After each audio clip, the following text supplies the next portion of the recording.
Flaubert, c'est le gars, il est considéré comme un génie de la littérature française. C'est le maître, le king, le roi. Le plus grand, quoi. Mais quand il était petit, Flaubert, il était comme tout le monde, petit. Flaubert est né à Rouen le 12 décembre 1821. Là. Son père, c'est le grand boss à l'hôpital, le chirurgien en chef, un grand bourgeois, un VIP, quelqu'un d'important, quoi.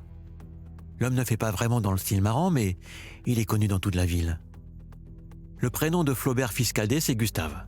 Il a un frère aîné, Achille, et une petite sœur mignonne, Caroline. L'élève Gustave, c'est pas un cancre, mais c'est pas le premier non plus. Au lycée, il est déjà un peu asocial.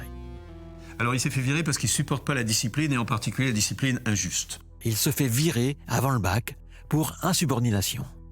Et Gustave, depuis tout minus, il ne rêve qu'à une chose, écrire des pièces de théâtre. Mais son daron n'est pas d'accord. Donc il va à Paris faire son droit alors qu'il déteste ça. Alors Gustave trouve un truc génial pour arrêter les études. En janvier 1844, il tombe malade, des nerfs. En un mot, il fait une crise sévère d'épilepsie. Du coup, il a pu échapper à ce qu'il appelait l'emmerdement des études. Incapable de poursuivre ses études de droit à Paris, franchement pour lui, c'est top. Sa convalescence, il la passe dans la maison de famille à la campagne, à Croissé, près de Rouen.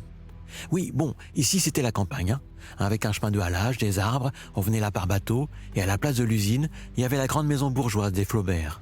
De la maison, il ne reste que ça. Un pavillon au fond du jardin. Donc, Gustave, grâce à sa maladie des nerfs, commence à faire ce qu'il veut. Écrire. Mais sérieux, à l'époque, Flaubert, il a beau vouloir devenir écrivain, il est encore loin d'être génial. Pendant 1 an et demi, il écrit un truc, La Tentation Saint-Antoine, qu'il lit un week-end à ses copains, Maxime Ducamp et Louis Bouillet. Il est sûr qu'ils vont crier au génie, et là... Ils lui répondent, nous on pense qu'il faut brûler ça et non plus jamais reparler. Bing! Farté le Gustave! Il n'a pas le temps de gamberger davantage, il part en voyage en Orient. Pendant 1 an et demi, il fait la nouba avec son pote Maxime, il va jusqu'en Nubie, il visite du pays, il fait des folies, et quand il revient à Croissé, en 1851, il commence à écrire Madame Bovary. Bovary, Emma. Ça vous dit? Bon voilà, Bovary c'est lui. Et c'est comme ça qu'il devient connu.